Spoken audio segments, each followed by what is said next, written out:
Hai sob, jumpa lagi dengan saya Bilkin Sasibuan. Bagaimana kabar kalian? Semoga kalian baik-baik saja. Ya, di video kali ini saya kembali ingin bercerita teman-teman atau sahabat sekalian tentang sebuah buku yang menarik dan bagus untuk kita pelajari atau kita dengarkan, ya kan?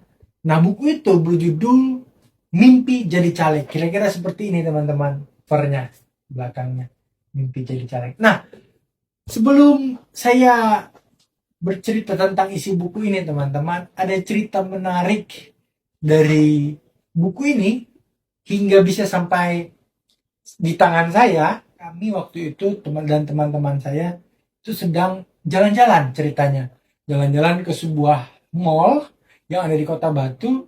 Dan biasa namanya mahasiswa awal, ya kan, lagi hangat-hangat, lagi panas-panasnya keinginan untuk berdebat, menceritakan buku, istilahnya lagi dibakar semangatnya. Itu kami memang sengaja ke mall itu untuk berburu buku, ya, mengelilingi buku-buku yang dijual pada saat itu. Nah, seketika langkah kaki saya berhenti teman-teman melihat buku ini, iya kan, buku yang menarik, Mimpi Jadi Caleg. Dan ketika saya lihat sampulnya, saya baca covernya, dan waktu itu belum bisa covernya dibuka karena bukunya dibuka, maksud saya, karena masih disampulin teman-teman. Jadi saya memang harus membeli. Nah, ketika saya lihat harganya, wow, saya terkejut, cuma 10.000 rupiah teman-teman. Nah, di sini hal menariknya, saya ambil nih bukunya, saya bayar ke kasir. Sesampainya kami di kampus, kemudian berdiskusi tentang buku baru yang kami beli, gitu kan. Kemudian saya bilang ke teman-teman, ini loh, saya punya buku bagus, Mimpi Jadi Calegnya. Lalu teman-teman saya, ada satu teman saya nyeletuk begini, wih, si Bill mau nyalek dengan modal 10.000. Lalu kami tertawa terbahak-bahak karena modalnya cuma 10.000 teman-teman. Bagaimana caranya bisa jadi anggota dewan atau anggota legislatif dengan modal 10.000? Nah, kira-kira dengan baca buku ini lah teman-teman, semoga ya. Buku ini sudah saya baca, saya mendapatkan sesuatu yang manfaat ya teman-teman, tentunya buat wawasan saya tentang politik.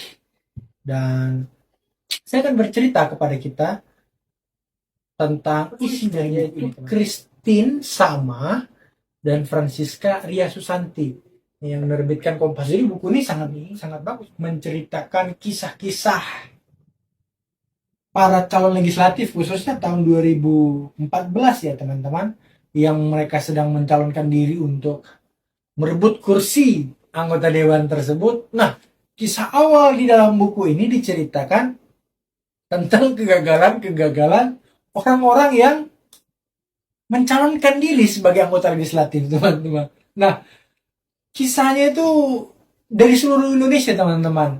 Ada yang gagal, kemudian menjadi tidak waras, atau istilah sekarang itu ODGJ, orang dalam gangguan jiwa atau orang gila.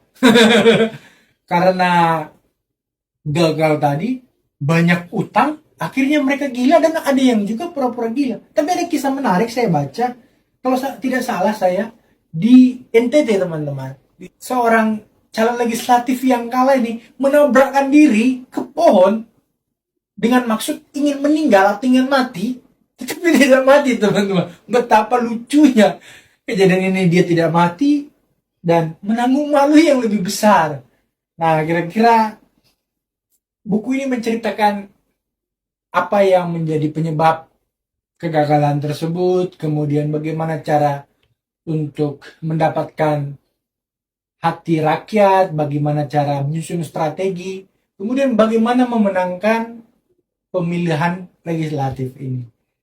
Nah, ini diambil dari riset ya. Jadi ini bukunya bukan asal tulis ya. Nah, kemudian yang menjadi inti dari pembacaan saya ini teman-teman, hal penting yang dimaksudkan dalam buku ini adalah ketika seseorang ingin maju menjadi calon anggota legislatif, hal yang substansi yang harus dimiliki oleh seorang caleg ini teman-teman adalah tujuan atau orientasi politiknya harus jelas. Nah, ini teman-teman harus garis bawahi teman-teman. tujuan dan orientasi politik yang jelas dari para calon. Di Batam, ya karena saya orang Batam, saya menjumpai calon legislatif yang memiliki tujuan yang jelas. Seorang caleg ini adalah mentor saya juga, teman-teman. Mentor politik saya ini adalah Sony Kristanto. Nah, supaya teman-teman tahu apa sih tujuan dan orientasi politik dia, kita lihat sama-sama teman-teman. Nah, ini teman-teman. Nah, sudah jelas kan? Di situ dibuat Ketua DPD PSI Kota Batam, kemudian Waketum KONI, Dewan Pendidikan Kota Batam, Majelis Pendidikan Kristen Kepri, ya kan? Itulah profil dari Bro Sony. Beliau itu peduli dengan olahraga, karena beliau juga menyukai olahraga. Jadi dia mau berjuang untuk olahraga. Nah, ini juga teman-teman yang saya pikir bagus nih.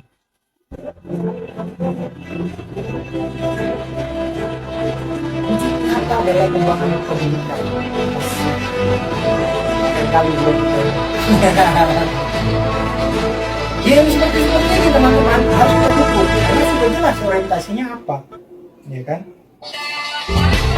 Peduli pendidikan, hashtag peduli pendidikan. Jadi ketika nanti sudah mulai kampanye, mereka PSI Partaku khususnya Dapil 1 Batam Kota dan Lubuk Baja, teman-teman. Mari dukung Bro Sony. Iya. Nah, ada juga foto-foto beliau yang beliau kirimkan tentang kota kegiatan beliau. Ya, jadi beliau bukan cuma kata ya, tapi memang dibuktikan gitu loh. Nah, ini di Dinas Pendidikan. Wah, dengan siapa ini? Pak Polres kah atau siapa? Nah, ini foto-foto kegiatan pendidikan beliau, karena beliau tadi kita lihat profilnya ya, Dewan Pendidikan, anggota Dewan Pendidikan. Wah, ngeri, ini ke pulau-pulau, luar biasa.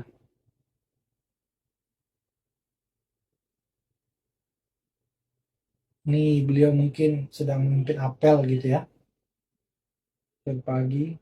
Nah, ini ketika beliau ikut rapat di Lemhanas katanya, menjadi salah satu narasumber. Luar biasa. Berarti beliau memang sudah jelas tujuan dia berpolitik itu apa? Untuk memajukan pendidikan. Nah, ini beliau dengan rekan sejawatnya. Ada wali kota di situ. Ini wali kota Pak Rudi di Kota Batam dan teman-temannya. Saya tidak begitu mengenal.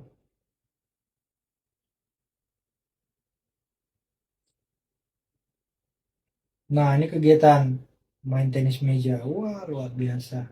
Petarung juga Bapak ini. Lihat badannya. Wah, luar biasa. Ya kan?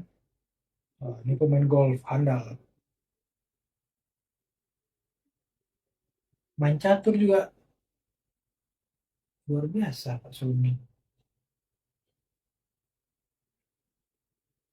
Nah, megang pistol nih teman-teman. Awas nanti kalian didor. Enggak, ini kan larangan teman-teman. Canda aja. Nah, ini kegiatan-kegiatan beliau yang bersinggungan dengan olahraga.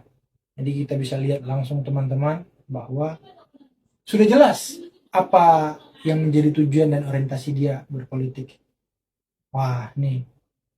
Kan kurang lebih sama. Ini karena pakai baju aja beliau. Kalau enggak, mungkin kotak-kotak juga. Nggak tahu ya, one pack atau six pack. Kira-kira seperti itu teman-teman. Ya, mari kita dukung caleg-caleg anggota legislatif yang berniat untuk maju di tahun politik saat ini, yang memiliki tujuan jelas. Salah satunya seperti yang saya contohkan tadi itu ya, Pak Sony di Kota Batam, Dapil 1, ya kan, Batam Kota dan Lubuk Wajah wilayahnya. Mari dukung dan sukseskan pemilu ini. Waktunya anak muda peduli dengan politik. Kita harus berpartisipasi. Karena apa? Ke depan kita yang akan menentukan maju atau tidaknya negara atau daerah di tempat kita berada. Sampai jumpa di video berikutnya. Semoga ini bermanfaat. Salam muda berkarya. Bye-bye.